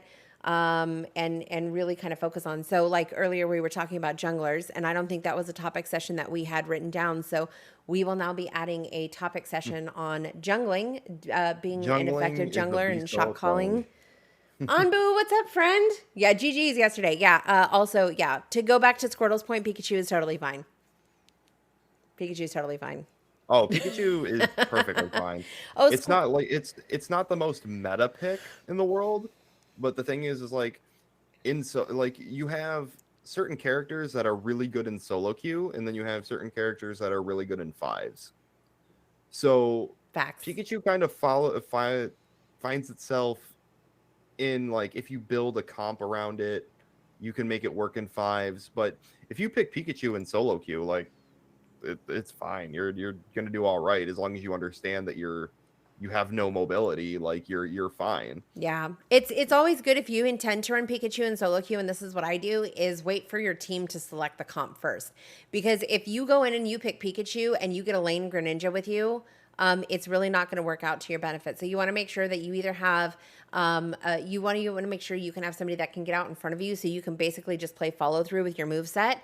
And then the other thing is to pay attention to who's on the enemy side. And that will also really kind of determine what move set that you end up going with, how ranged you're going to stay, or if you're going to use your CC and your stuns with things that are kind of a little bit more in your face, like Volt Tackle. So that's always crucial. So for me, if I see a speedster on the other side, specifically Dodrio, I'm going Volt Tackle to keep that motherfucker in its place. In Volt Tackle, unless they are incredibly good with their full heals, Volt Tackle is like a Dodrio's worst nightmare. Mm-hmm. Yep, Volt Tackle can signal out the carry and be really good. Facts. Oh, so Squirtle did have a question in the queue, and I think it's a really good question. Squirtle wants to know, if someone wanted to get coaching from SoLow, where would they be able to book those sessions, and what type of coaching does he provide? All right, so I will be offering coaching for beginner to intermediate players. Basically, if you have things that you want to learn specifically about the game, you want to do some, macro gameplay, which is, like understanding the map, understanding, or if you want to work specifically on mons that you want to get good at, I'm available on Twitter. And honestly, it's the easiest way to get a hold of me is on Twitter. It's the same as my, excuse me, same as my Twitch, SoLow TV _. And yeah, I was about to say, I think it was somewhere in there. Yeah, no, I had a chat command ready for that. Welcome in, League. How are you? Welcome in. Happy Sunday. Yep. My whole plan is to do coaching for people that want to learn, and to do it incredibly affordable. When I tell you incredibly affordable, like I mean like it basically I'm doing it for nothing at this point almost. Like, so I really just enjoy helping people that want to learn and get better at the game. That's actually our Discord channel, mine and Rick's will pick. We created our Discord channel for that exact reason, for a space for people that want to learn more about the game. And there's so many people in that Discord that if you jump in, then you're like, hey, what's a good item build for this Pokemon? Or, what do you recommend for this? There are people that will not only offer up information, but there will be follow-up conversation, and people like it's a very supportive environment, you guys, for people who want to expand their knowledge of Pokemon. I never feel stupid going into that Discord at all and asking questions. Like, there's never a moment where I'm like, I've been playing this game for over a year now, I should know these things. Like, that is what we're here to do. So in this environment, in that environment, anything that you see SoLow and Rixel and I touch is really coming from a place of supporting and empowering and encouraging, because we want the community to grow. But we also would like to be responsible for helping to eliminate what's considered the rando diff by providing this education in a very safe space. Yeah. Yeah. So... welcome in, Peach Double D. But we also, like with UCS happening, Pokemon Unite gets a lot of, you're going to get a lot more people that are going to watch, because it's becoming a big thing, on Twitch, and, the championships are coming up, and especially at Worlds, like right after Pokemon Worlds, you saw a huge influx in players. But that influx in players has fallen off. And the reason is that Pokemon Unite is different from any Pokemon game that's out there. And so, there's this bar of entry where it's like you start playing and you're like, there's all these things I need to know and this and that and blah, blah, blah. I'm like, how am I supposed to figure this out? And, all these people are better than me and I don't know what's going on anymore. Like, and it's discouraging. And it causes people to just, pick up the game. It's free. It's free to download. You can play it as much as you want. And the thing is that if they have this bar of entry that they don't feel that they can hurdle, then they're just going to quit. They're going to uninstall the game and they're going to go about their day. We want to lower the bar of entry for people, that they don't feel like they don't have they don't have to overcome this hurdle of learning how to play the game. Yep. We provide all of that for them because everyone knows the tutorial don't do that. The tutorial's garbage. What? Like the tutorial is garbage and it's You out mean of I date. can't take what I learned in Remote Stadium and apply it to Thea Sky Ruins? What? No, yeah, I don't know if anybody's done the tutorial lately, but it still teaches you about Dreadnought. So if that's Rip. any indication of how that goes. Rip. We do have a couple of people in the Q&A lineup, and Nanera is the first one. So Nanera, go ahead and post your question. What you got for me, Nanera? How critical is leveling for the healing supporters? Okay, so healing supports. Healing supports, their level spikes are a lot lower. So where attackers will usually level at about, it's usually 5, 7, 9, 11, and 13. Those are your power spikes throughout the game. For a Pokemon like Cinderace, you evolve at 5. You evolve again at 7 and get your first move. Then I'm sorry, not your first move. Your Tutorial teaches backcapping? No. Yeah, it doesn't teach you backcapping. It implies it. It's so I was like I was dumbfounded when I did the tutorial, and there's like this weird line of text about where it talks about like scoring when the enemies aren't around, and I'm like, that's encouraging backcapping. Yeah. I'm like, that's encouraging not fighting with your team and backcapping. Yeah. Facts. And I was like, I'm like, this is why all these people freaking do this. They go through the tutorial and they're like, oh, well, now's a good time to store. They're all down at the objective. Yeah. No. That's unfortunate. But you guys can see where something like this is so necessary, because I think what's happening is, and even with the returning players, so there's two caveats to this. One is people who join Pokemon Unite because they see, a Spraggle's video or Chris Hero's video, and they want to play because Pokemon has been a large part of what they've grown up with, or they think that it would be really cool to battle with Pokemon, which is how I got dragged into it.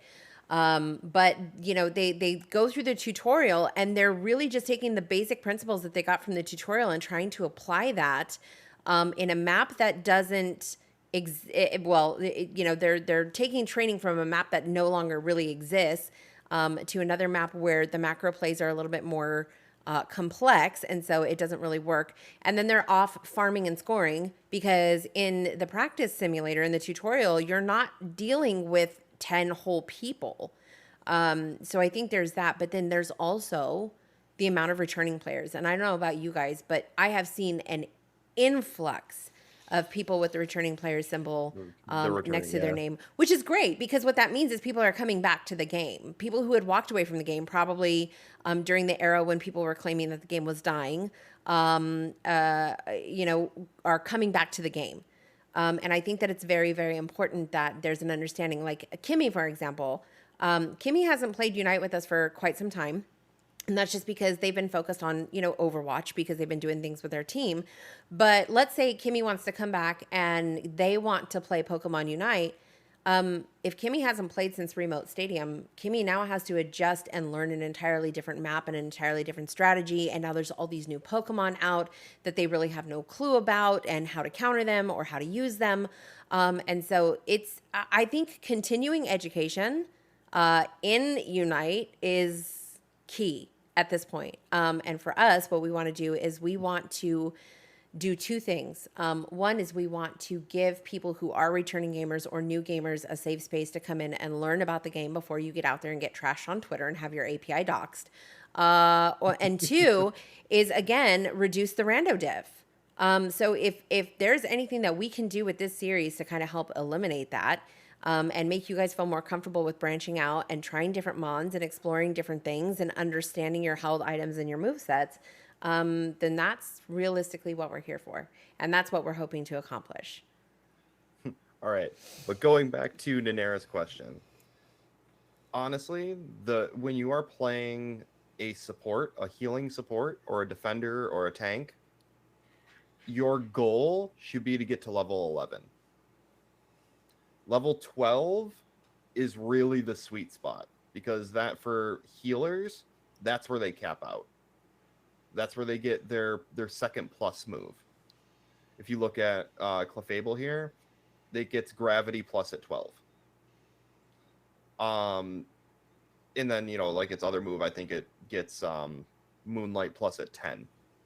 So that healers, because they're not farming as much and they don't really have good last hits, you know, their cap of where they're supposed to be is a little lower. So, excuse me. But yeah, for supports and tanks, you know, if you can get higher, great, do it. But you really want to aim for about 12. And if you're playing a Pokemon like Blastoise, who's like a damage tank, you want to aim for 13. Vision has a question also. Vision, do you want to go ahead with your question, friend? I'm loving these questions. These are so good. What kind of buffs do you think some held items need? Ideally, the worst ones that need a buff. Drain Crown, Rocky Helmet, Assault Vest. And Drain Crown. And Drain Crown again. I'm assuming that was probably the second Drain Crown was supposed to be leftovers. But I think Vision's not a fan of Drain Crown.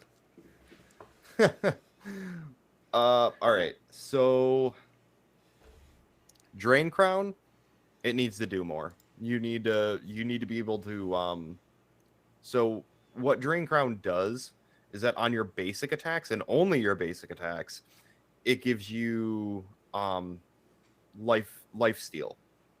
So you're basically healing yourself as you're basic attacking. So now for a Pokemon like Garchomp, who all they do is basic attack in the middle of a fight, that's great. Like, that sounds fantastic. But the thing is, it doesn't do enough. You would be better off with a scope lens and increasing your critical hit chance, because, you know, most because Garchomp already has built-in lifesteal, and its lifesteal is based off of the damage that you're doing. So you're better off doing a scope lens and getting higher chance of critical hit rates, and, you know, stealing life off of those critical hits than you are having a Drain Crown. It's Drain Crown, it just doesn't do enough. And that's the problem. And that's why nobody runs it. And they haven't buffed it yet, even though no one uses it. Now, Assault Vest, like I said, Assault Vest is really niche. It's a great item in concept, because it's like, okay, you know, they have special attackers. I have a shield around myself that negates special attack for up to until the shield's gone. And then, you know, if you go out of combat for, I think it's 4 or 6 seconds, something like that. If you go out of combat, that entire shield comes back.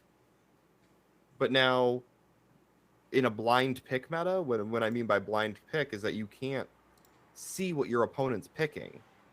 So if you put on an Assault Vest and you queue up into a game and all they have is 5 physical attackers, your Assault Vest isn't doing anything.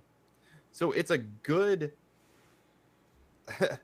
it's good in concept, but in practice. Now, if they really wanted to make Assault Vest meta and make it good, don't relegate the shield to special attack only. Have the shield negate negate physical and special attack damage, and then come back when you're out of combat for X amount of time. Then it immediately becomes a meta item. That you run that on almost every defender. But, you know, because it's so specific to special attack, it's like, it's such a chance to try and run it. We got one more question from Nanera in the queue. Oh, hold on. We got, what are we? Rocky Helmet and Drain Crown. Oh. Rocky Helmet and Leftovers. Rocky Helmet, lower the threshold. Lower the threshold of damage you need to take. That's it. You do that, it becomes a decent item. Yeah. taking, because the way that it works, it's an item that you would only run on a defender, but doing 10% of a defender's HP in one shot is borderline impossible unless you're like a fully stacked speedster. Yeah. And Leftovers, just delete it. then leftovers. I don't even know.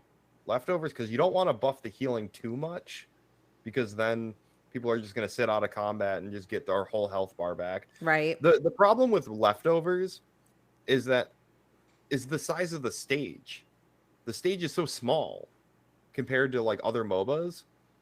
Like going out of combat for 8 seconds or for 4 seconds and waiting for your leftovers to kick in to get that minuscule amount of healing that you're going to get over time, it would be easier to just back to your main base, fill up your health bar, and come back. It's just, it makes no sense. Like the actual item itself, it's a good concept, but like the item itself in the context of Unite doesn't make sense. Rixel said lower it to 2 seconds. I like Daenerys, though. Leftovers go in the fridge. Leftovers go in the fridge. Leftovers go in the Dookie shoes tier. So speaking of which, Daenerys question, pocket healer versus group healer. Pocket healer versus group healer. So group healer is Clefable. You have Moonlight. That's just going to heal anyone that's near it. Group healer is, pocket healer is Comfy. Comfy only heals one person at a time. What's better? Honestly, that's completely dependent on your team comp. You have something that's overpowered and could use that sustainability, like a Tyranitar. You're running Tyranitar, Comfy. Comfy, yeah. Comfy is so good on Tyranitar. Yeah, Clef is really good in a group situation too, because you can get multiple people in the AoE of Moonlight. Yeah, Clef is really good in a team fight. I will say that Clefable is insanely good in a team fight, because all you do is you just run around near your team and you keep them alive. Now Blissey is kind of both. Blissey is a pocket healer, but it's also a group healer. So you're healing one person, but you're kind of, because you have 5 eggs, if you pick the right moveset, which is soft-boiled egg bomb, which gives you 5 eggs in total, you can heal one person, then turn and heal another person, then turn and heal another person in rapid succession. So it's not like Comfy where you need to hop onto someone, heal them, hop off, gather your flowers, hop on someone else. You know what I mean? Like you have someone that can literally just bounce around the team fight and heal people. So like I said, a healer itself is like completely dependent on the team comp. Do we need somebody that's going to heal everyone really fast? Do we need to keep one specific carry alive so that it can just completely pop off? It's completely dependent on what team you have. Nice. That was all the questions in our queue, and we are at the 2-hour mark, which means in about 4 minutes, SoLow's video is going live on YouTube. So make sure you guys are following him over there. Also available for coaching. Actually, hold on. Yes. Hold on. Because I actually have it queued up, I can do this. Manage videos. Eventually. I've learned so much. I appreciate this so much. I appreciate you being here. And honestly, if you guys got something out of it, like the only thing that we ask is that you guys help spread the word, because I think the more people get something out of these sessions, the more their own gameplay will improve. And if not for any other reason than your own personal improvement to reach your own goals within this game, we're really just here to help. And I learned a lot today. So I'm literally going to end this stream and go scroll through the entire list of Pokemon. All right, ready? Ta-da. There it is. It's live. So that is SoLow's in-depth video specifically on this topic. Again, the VOD for today will be live on my channel as soon as we end stream. I am going to go take care of a few adulting items, but I will probably be gaming a little bit later. I don't know if I'll be streaming, but if you guys want to hang out and maybe do some standards or some customs, maybe apply some of the stuff that you learned today and take it out for a spin and see, how it works for you. I do want to do some gaming today. So I may be online a little bit later, but, make sure that you guys reach out to SoLow if you guys want some one-on-one coaching. Go over and like and subscribe on his YouTube channel. And then also remember, big announcement, okay? Next Sunday, the 26th, is the last day for submissions for 1 HP and a Dream for the March contest, which will be reviewed on Friday, March 31st. We actually have a really, really special guest judge I'm very, very excited about. So I will be making the announcement soon once we have everything squared away. Rick's just posted the Crustle Hustle Discord. Yes, the Crustle Hustle Discord too. Yeah, so if you guys want to come in, honestly, we are open to everyone, and all skill levels. We're all inclusive. We have super helpful people all over the place in that Discord. We have somebody that actually works on the math cord as well. So if you have any questions about mons, about items, about emblems, anything like that, he can answer it. That's usually my go-to resource. Yeah. So it's, if you don't mind me, mind my French.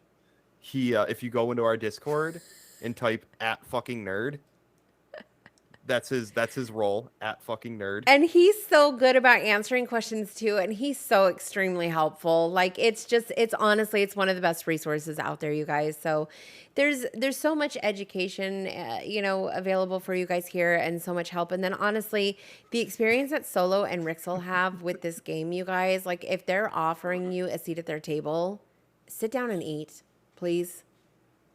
Seriously.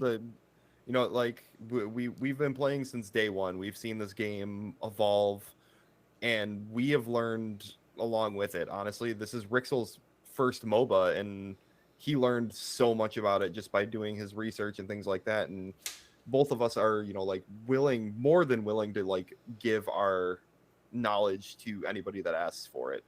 And like I said, I will be doing individual coaching if you want. Just get a hold of me on Twitter, and I will set up a time and date with you that we will sit down, and I'll go over any questions that you have, things like that. I'll give you in-depth explanations and anything that you could possibly want. So, and our next session, you guys, will be on Sunday, April 2nd. I know Easter is on April 9th, right? So I think we're safe. Sunday, April 2nd. I thought Easter is Sunday, April 9th. Cool. So our next session will be on April 2nd.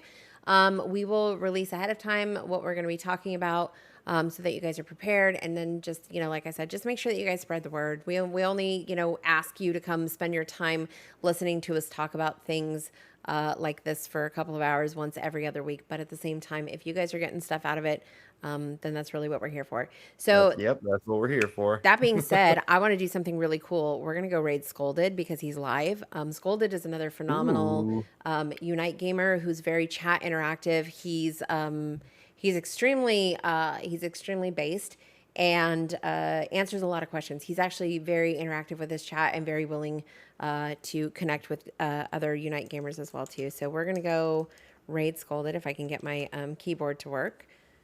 He is cracked. He's absolutely cracked, and he's actually not doing. He's an incredibly good player, and he's really good to the community in general. That part. So we're gonna go raid Scolded. Right there is your raid text if you are a follower, and right there is your raid text if you are a sub and a good girl. So there. You're gonna see if he responds. Wait, what happened? I thought I saw somebody post question. Oh, gonna ask the math cord guy a question, see if he responds. Yes. Okay. So again, I guarantee you, he will respond within 30 seconds. Yes. If he's not busy and he's not studying for school, he will literally answer you within 30 seconds. So tomorrow, Mufa Monday, I'm actually doing a collaboration with Ambu Lord. So we will be doing some games with viewers tomorrow night on Mufa Monday. So come through and if we don't game today, come through and try out some stuff tomorrow. We'll do a bunch of silly shit. And then Friday. I don't know if I'm going to be streaming on Friday. I have to get my kid to the airport, but I'm looking at doing squad games on Saturday. So we may do a Mario Kart night. So I will get my schedule together today and let y'all know. I got some big announcements coming, you guys. Some stuff I'm really, really excited about. Thank you so much for being here. And again, please be sure to go over to SoLow's YouTube channel, like and subscribe, and join up with the Cressel Hustle. And thank you guys so much for showing up and showing out. We do appreciate you guys being here, spending your time with us. Thank you guys so much for stopping by. Crunchus was so nervous about this, and you guys made it awesome. So thank you. We'll see you guys later.